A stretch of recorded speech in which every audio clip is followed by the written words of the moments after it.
భీష్మాష్టమి కథ వింటే మీ ఇంట్లో ధనవర్షం కురుస్తుంది. ఈరోజే భీష్మాష్టమి. రథసప్తమి తరువాత రోజునే భీష్మాష్టమి అంటారు. ఈరోజు ఈ పురాణ కథను వింటే చాలు మీకు అంతా మంచే జరుగుతుంది. మీకు ఎన్నో ఏళ్ల నుంచి ఉన్న బాధలన్నీ తొలగిపోయి మీరు మీ కుటుంబ సభ్యులు అందరూ సుఖంగా సంతోషంగా జీవించగలుగుతారు. మాఘశుద్ధ అష్టమి రోజు భీష్ముడు అంపశయ్య మీద ప్రాణత్యాగం చేశాడు. మాఘశుద్ధ అష్టమి నాడు రోహిణి నక్షత్రంలో సూర్యుడు నడినెత్తి మీద ప్రకాశిస్తూ ఉండగా అభిజిత్ లగ్నంలో ఆయన పరమాత్మలో ఐక్యమైనాడు. కాబట్టి ఈ రోజును భీష్మాష్టమిగా పిలవడం జరుగుతుంది. ఈరోజు భీష్ముని మనసులో తలుచుకుని నీటిని తర్పణగా విడవాలి. మాయాజూదంలో ఓడిపోయిన పాండవులు 12 ఏళ్ల అరణ్యవాసం, ఏడాది అజ్ఞాతవాసం చేయవలసి వచ్చింది. ఇంత చేసినా కూడా వారికి వారి రాజ్యాన్ని తిరిగి ఇచ్చేందుకు దుర్యోధనుడు ఒప్పుకోలేదు. కనీసం 5 ఊర్లన్నా ఇప్పించమన్న కృష్ణుడి రాయబారం చెల్లలేదు. దానితో కురుక్షేత్ర యుద్ధం అనివార్యమైంది.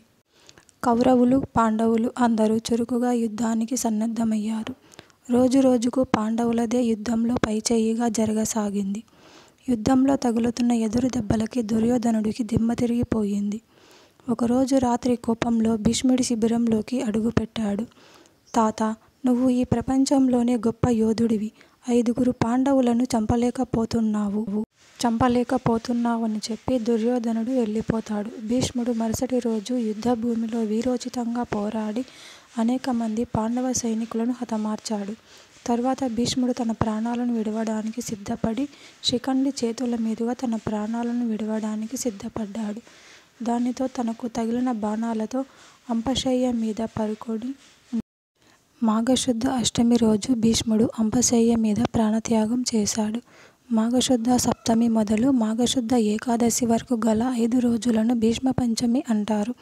భీష్ముడు అంపశయ్య మీద పరుండి ఆనాటి నుంచి 5 రోజుల్లో రోజుకొక ప్రాణం చొప్పున తన పంచ ప్రాణాలను విడిచాడు. ఇది హేమాద్రి వ్రత ఖండంలోనూ పద్మపురాణంలోనూ ఉంది. భారతదేశంలో భీష్ముడు అతిలోకుడు. తండ్రి కోసం భీషణమైన ప్రతిజ్ఞ చేసి దానిని నిలుపుకున్నాడు. అతని పట్టుదలకు మెచ్చి దేవతలు అతనికి స్వచ్ఛంద మరణం ఇచ్చారు. భారత యుద్ధం దక్షిణాయనంలో జరిగింది. ఆ సమయంలో ప్రాణం విడవడానికి ఇష్టం లేక భీష్ముడు ఉత్తరాయణం వచ్చే వరకు అంపశయ్య మీద పడుకొని మాఘశుద్ధ అష్టమి రోజు ప్రాణాలు వదిలాడు.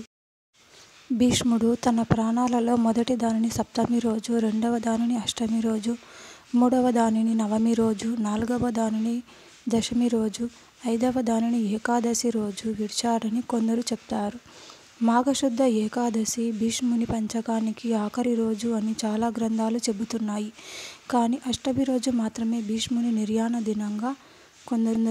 ఈరోజు ప్రతి ఒక్కరూ కూడా విష్ణు సహస్రనామాన్ని పఠించాలి. ఈ రామనామాన్ని పఠిస్తే విష్ణు సహస్రనామం చదివిన దానితో సమానం. అలాంటి వారి ఇంట్లో సకల శుభాలు కలుగుతాయి. ఆ భీష్మ పితామహుని ఆశీర్వాదం తప్పక కలిగి సమస్త పాపాలు తొలగుతాయి. శ్రీరామ రామ రామేతి రమే రామే మనోరమే సహస్రనామ తత్తుల్యం రామనామ వరాననే అని భీష్మాష్టమి రోజు తిలతర్పణాలు, శ్రాద్ధకర్మలు చేసిన వారికి సకల పాపాలు తొలగి ఐశ్వర్యం కలుగుతుందని, అలాగే సంతాన ప్రాప్తి కలుగుతుందని ప్రతీతి. ఈ భీష్మాష్టమి రోజు భీష్ముని తలుచుకొని ఏ కార్యం తలపెట్టినా మీకు అంతా మంచే జరుగుతుంది. సకల శుభాలు కలిగి ధనవంతులు అవుతారని పురాణ కథలు చెబుతున్నాయి.